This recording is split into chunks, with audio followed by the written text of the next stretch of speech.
I don't know if the camera's ever been above us before. It just was now.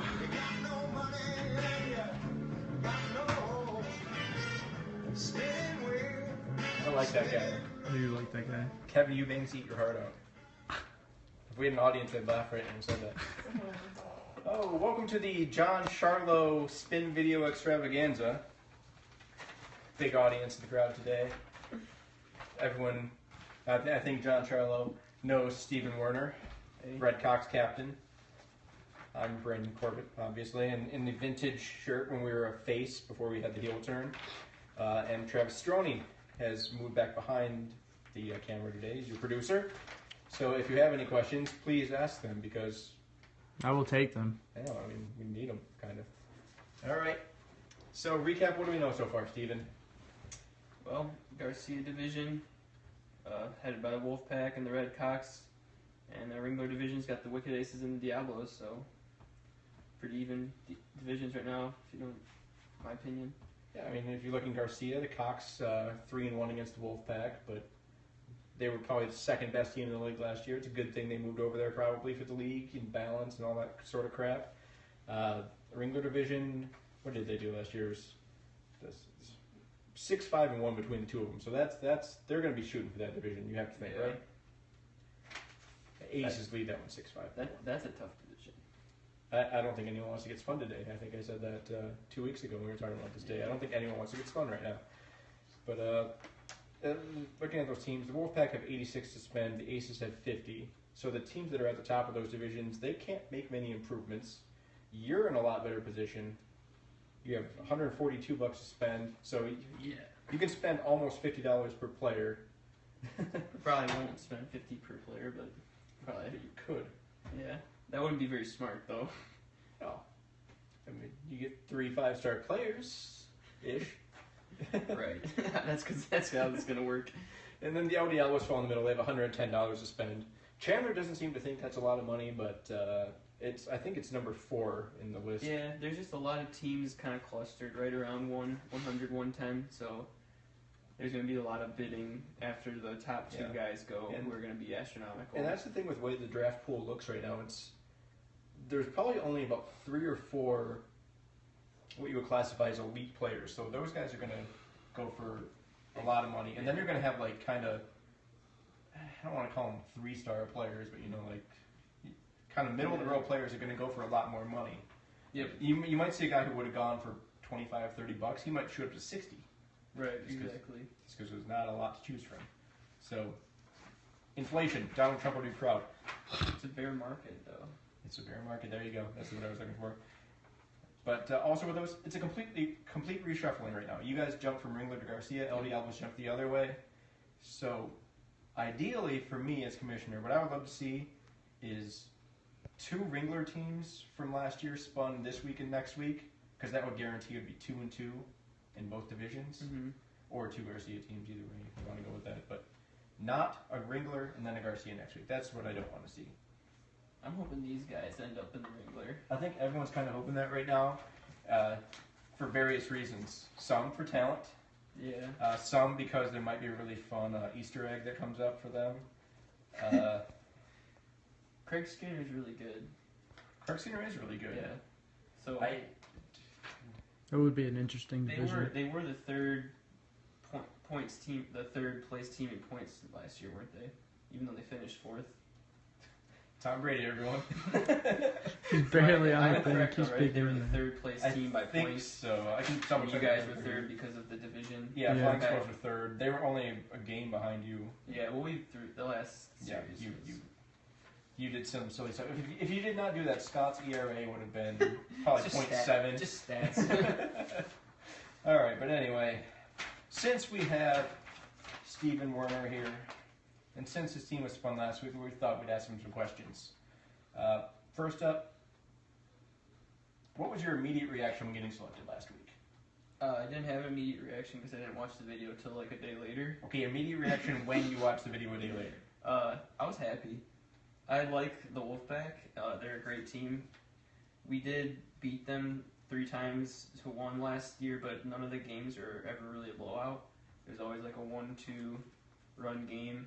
The only game that really got away from you guys from the Wolfpack was the last game where Dash couldn't hit the board. But other than that, it was a really fun series against them. They're good guys. They're good at wiffle ball. They're going to have a good team this year with Greg and Strojny. I want that quote up on the internet. They are good at wiffle ball. That's important in this league. So being in a division with them, it's going to be a fun battle for the title. And it's kind of running the second question here. I mean, you guys did have that great 3-game first-round series last year. Yeah. Won all 3. Wolfpack surprised everyone winning the first one with Mark Brennan shockingly getting the winner of the save. I don't remember how it actually broke down. He pitched the whole thing. Oh, yeah, he did pitch something. So he got the win in that game, and then you guys came back, won second 2. Don't tell Travis about that. He's probably still hurt. It was just the wind, right? Yeah, but that... Still blame the wind. So, I mean, that was a great one, and you were talking about the season series. How are you looking forward to that on the divisional level now? That possibly being the chance to win the division. I think that it's going to make what already were really intense games even more intense. I love those games. Some of the most fun I had last year was facing the Wolfpack because there are games where both teams had a lot of respect for each other, but we wanted to beat the shit out of that other team. And I guess my team came out on top this year, but I know that that's going to fuel the Wolfpack's fire for next year, so we're going to have to, me as a captain and my team, we're going to have to work pretty hard in those games because Strojny is going to be throwing his best stuff to every single one of us.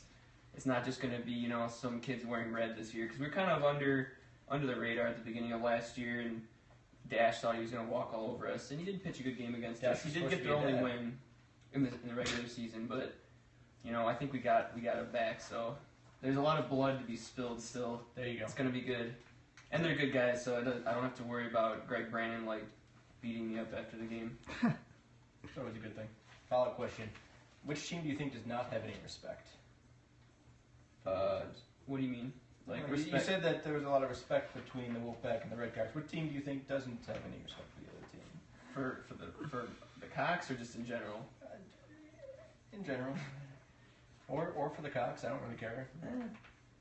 I feel like people don't really respect the Squirrels right now. I feel like Skinner's kind of flying under the radar since he kind of had a bad playoff. He did have a bad playoff. He kind of got ambushed by Bortmus a little bit in that game too.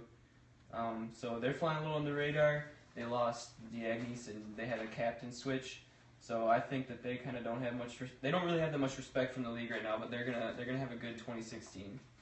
Skinner is a great pitcher. He's one of the best pitchers, and people kind of forget that. I think sometimes. He kind of gets buried by some of the other pitchers, but he's right up there with everyone. I think mainly because the NWA stuff, kind of drama has a little bit to do with it. Skinner's great when it doesn't rain. That's the meme. But do you guys want to do the on-camera bet here, or do you not want to? I'll take it. I kind of ambushed you with it, but I'm good with it. All right then. What are the terms? Bet out the bet. Well, you came up with it, so I originally pitched it as the teams and either head-to-head record or who had the better finish in the division. But you guys, or I guess Travis, kind of switched up to being more of a personal bet based on individual stats. So you broker the bet, and we'll agree to it if it sounds good. All right, now if I remember this correctly, it's going to be in 3 categories. It's going to be average, on-base percentage. Or is that the second one? Hits and homers. Average hits and homers. Average hits and homers. All right, so whoever, it's in 3. So if one guy is better in 2, he wins the bet overall. Yep. So average hits, homers between these 2. Both of these guys had 7 home runs last year. I don't know their hits number. I know that this guy had a better average last year. Damn it, Bortmus. So that bet, is it going down? And I agree to it. And the stakes are a case for the other in the playoffs, first round. Yep. All right. I'll have to forget about that otherwise I'm going to think about it too much. Need to remember that once I lose. It got complicated, but I like it. I think it's still fun. Oh, it's not too bad. Average hit home runs. We'll come back to that later. Categories. All right. So moving on now to the spin finally. There's a Ringler division spin. We've been talking about Garcia only, but this is all about the Ringlers. Join the Wicked Aces and El Diablos. 4 teams remain on the wheel. Squirrels, Balls, Islanders, Gators. Which of these teams, at the moment, before the draft, has the most complete roster? I mean, we talked about Skinner earlier. Obviously, he's a great pitcher. But which team has the most complete roster, and what's the biggest need that they have? Like, for me, personally, at the moment, I would go with probably the Balls. I mean, but it's a wild card because Fisher, is he going to be there? Is he not going to be there? I mean, you have good hitters with Pearson, and Pigman can put the ball in play, and all 3 of them can pitch well. Smart hitter, too. They could have 3 good pitchers on their team, or they could have 1. So it's up in the air, but I think I'm just going based on best case scenario. I think they're in the best position right now. And I say that because, I mean, you got Skinner here. Brown, I think, is a good number 3, maybe number 2 pitcher. He can pitch a game for you. And Dylan Braden's a good bat, so maybe they actually are in the best position. I think the Squirrels are in the best position because they got Skinner. I have a lot of respect for Skinner. I've had a lot of trouble hitting against him in my somewhat brief career, but he's nasty. He's got 3 good pitches, which is the bread and butter for a good WSM pitcher. Ray Brown is a decent pitcher. I faced him once. You know, he's got a decent slider, and he's the kind of guy that if they can get a number 2 arm, if that guy can't make it or Skinner doesn't show up for whatever reason or shows up in sweatpants. Shows up for the last out of the game. Yeah. That Ray Brown can step in and get you solid innings, maybe keep him to 2 or 3 runs, and if he's really on, he might be able to pitch a shutout. I do remember Ray having a really good game last year when he was pitching I think it was at the Coffee Grounds. It was a great game. He had a couple of good ones. I think I'm skewed because the one time I actually got to sit down and watch him pitch, it was at Southfield and it rained. So yeah, that was bad. So that's probably why I'm slightly skewed on him there. Yeah. But Braden's a good hitter too. You know, when he's on, he's on. He struggled Dennis at the beginning Light. last year. What? Dennis Light. Yeah. Gotcha. So yeah, I think the Squirrels sitting pretty right now, and that's why they should come up on this wheel to go another division. Obviously, these guys need a bunch. Number 2 pitcher, bats, lots of them, and the Islanders. I mean, you got. Well, Doby and Jaguar played great as Islanders last year. Let's just say that first of all. Doby's a good pitcher. He's a number 2 though. They don't have an ace on the roster. Lindbrink's there to manage.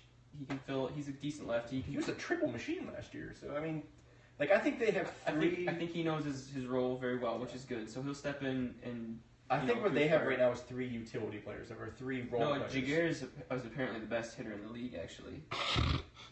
You were at that podcast, and you remember full well that Carl was telling him to say that. Right. Well, they got the best hitter, they got the best manager, they've got Doby. There you go.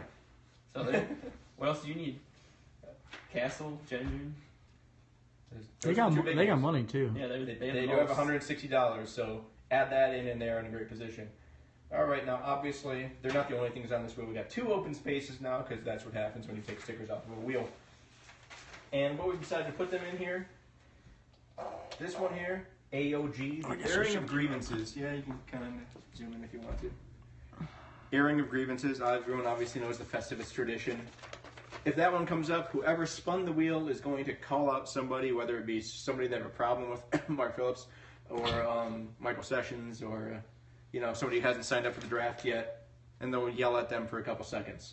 The other one here, Switch. No, not the Will Smith song. It's not a good song either. That basically, we had no ideas, so what's going to happen if that one comes up? Everyone's going to switch spots. Who knows? Who knows what will be on camera? It might be the damn cat. Maybe Charlotte gets over here in time. Yeah, if he gets here quick enough. Charlotte, you could be on camera, depending how long these spins take. So, without further ado, I guess, do you want to do the honors? I'll give it a rip. Do you want to go clockwise or counter? I'm going clockwise. Give it a good hard spin.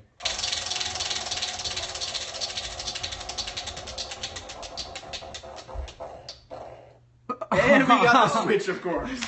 Well, hang on, I'll be right back.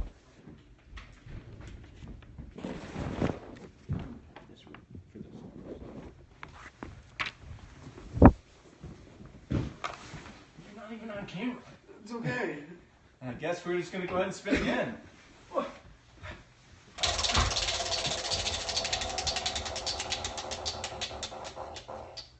And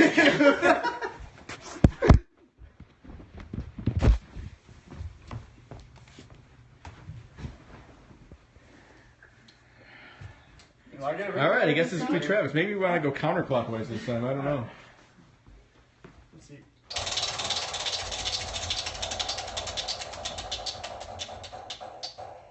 Oh, and that is the Seas. Oh, almost got switch again. That was rough. Luckily, we did not get switched, so Seas are going to Ringler. Oh. Initial thoughts, anyone? Oh, that's tough. Farkas. You got every dad over there for me, I think. Yeah. Clark, Kyle, CJ, Gordon, Evan, Austin, Pat. Everybody but me's over there. Pat's not on the team. Okay, but still. Kind of disappointed. Man, one of these three's gonna be joining us then.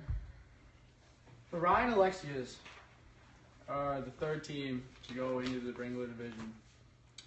Captained by Ryan Alexia. First save was Stephen Farkas. Second save, the commish. What do you think they need, Steve? They need, like Corbett already said, number 2 pitching because they can't afford to have the whole thing where if Farkas goes 9 innings, it just turns into a joke the next 2 games. Yeah. That's a killer for the whole league too because when people hit 8 home runs in one game, the stats just don't even become competitive, and nobody likes that. That kind of sucked. I agree. Yeah, I'll break it. I'll give out some of our details. Yeah, we definitely need a number 2 arm, but we also need a bat. I mean, right now it's Farkas and I have said it to each other before. We were the only two that were productive offensively last year, so we definitely need a solid. You guys can suck at hitting and still make it to the finals. That's what my team did.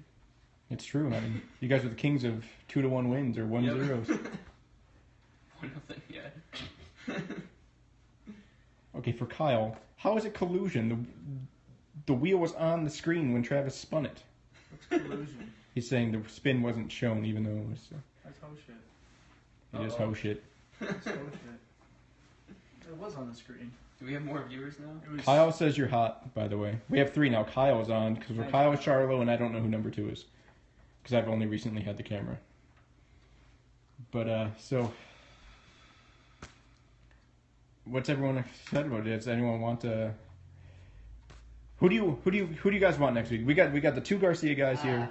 Who do you guys want next week? Squirrels, Balls, Islanders. Balls. Give me the Isles. Are you serious? Yeah. With all the money that they got? Man, I think they'll run the division. The money over there would be absurd at that point. Yeah. It's all money, man. There's no money can't hit or pitch. Yeah, but they could draft good guys that can hit or could. pitch. Yeah. I don't know. I mean, that's tough. I don't know. One of the guys on that team just likes to run his mouth, and I love. On the Islanders or guys. Balls? Islanders. Chris can be grumpy, but he's a good guy. I get along with Chris. Yeah, I like Chris. He can be a little grumpy though. He's not older than us. Yeah. So. Oh, yeah, I know who you're. Yeah, I agree. All right. Yeah. We'll keep that in house. All right, so the wrap. Yeah. We've got Wicked Aces, El Diablo, Cias. Yep. As you said, that's 7 of 8 dads. Yeah. Spend next week. We'll join Werner's Cox and my wolf pack. It's Greg's wolf pack, but we'll call it mine. And yeah. One last thing. How would Greg and you feel if Mark was a Red Cox? I feel like you would do something to just keep upping the price on him. But I've talked to Greg and we've had a set price to let him go. Gotcha. All right. So, I mean, yeah. All right. We'll see you next week. Garcia Division State number 3. See ya.